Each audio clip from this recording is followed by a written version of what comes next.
کاش انسان بھی نوٹ کی طرح ہوتے کہ بندہ روشنی میں کر کے دیکھ لیتا کہ اندر سے کیسا ہے۔ مجھے سانپوں سے ڈر نہیں لگتا، لیکن انسانوں سے ڈرتا ہوں، کیونکہ سانپ اپنے دفاع کے لیے ڈستا ہے اور انسان اپنے مفاد کے لیے۔ جب ٹانگیں کھینچنے والی اچانک ٹانگیں دبانے لگ جائیں تو سمجھ جاؤ کہ دال میں کچھ کالا ہے۔ دشمن بنانے کے لیے لڑائی کرنا ضروری نہیں، اتنا کافی ہے کہ آپ تھوڑا کامیاب ہو جائیں، پھر دیکھیے دشمنی تو خیرات میں مل جائے گی۔ کتنے نادان ہیں وہ لوگ جو اس خیال سے گناہ کرتے ہیں کہ بڑھاپے میں تلافی کر لیں گے۔ بھلا ٹیڑھے درخت کو کون سیدھا کر سکتا ہے؟ جب درد کسی اور کا ہو تب نصیحتیں اچھی دیتے ہیں لوگ۔ بازار میں ہر چیز مل جاتی ہے، لیکن ماں اور ماں کا پیار نہیں ملتا۔ انسان بھی کیا چیز ہے؟ دولت کمانے کے لیے اپنی صحت کھو دیتا ہے، پھر صحت کو واپس پانے کے لیے اپنی دولت کھو دیتا ہے۔ مستقبل کا سوچ کر اپنا حال ضائع کرتا ہے، پھر مستقبل میں اپنا ماضی یاد کر کے روتا ہے۔ جیتا ایسے ہے جیسے کبھی مرے گا نہیں، اور مارا ایسے جاتا ہے جیسے کبھی جیا ہی نہیں تھا۔ انسان پریشانیوں کی گنتی کرنے کا ماہر ہے، لیکن نعمتوں کا حساب رکھنا بھول جاتا ہے۔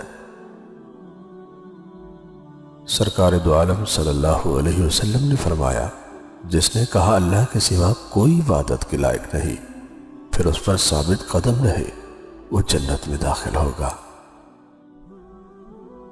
جب نصیب لکھنے والا ہمیں 70 ماؤں سے زیادہ پیار کرتا ہے تو ہمارے نصیب خراب کیسے ہو سکتے ہیں؟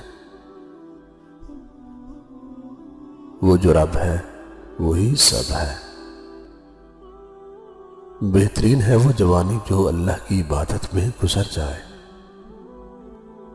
جن کا بھروسہ اللہ ہو ان کی منزل کامیابی ہے۔ عقل مند اور بے وقوفوں میں کچھ نہ کچھ عیب ضرور ہوتا ہے، مگر عقل مند اپنے عیب کو خود دیکھتا ہے اور بے وقوفوں کے عیب دنیا دیکھتی ہے۔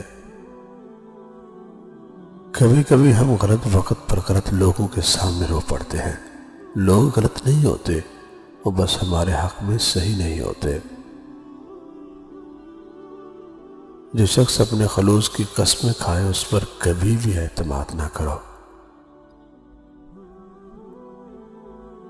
ایک انسان کے بااعتماد ہونے کے لیے یہی حقیقت کافی ہے کہ اس سے پہلے نہ کوئی اس جیسا دنیا میں آیا اور نہ اس کے بعد اس جیسا آئے گا۔ یہ عظیم انفرادیت بہت بڑا نصیب ہے۔ جو انسان بہت لڑنے کے بعد بھی آپ کو منانے کا ہنر رکھتا ہو تو سمجھ لینا کہ وہ آپ سے بے پناہ محبت کرتا ہے۔ اے میرے رب، مجھے بنا ہی نماز کا پابند اور میری اولاد کو بھی۔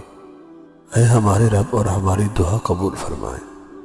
اے ہمارے رب، مجھے معاف کر دے اور میرے والدین کو بھی، اور تمام مومنوں کو حساب کے کھڑے ہونے کے دن۔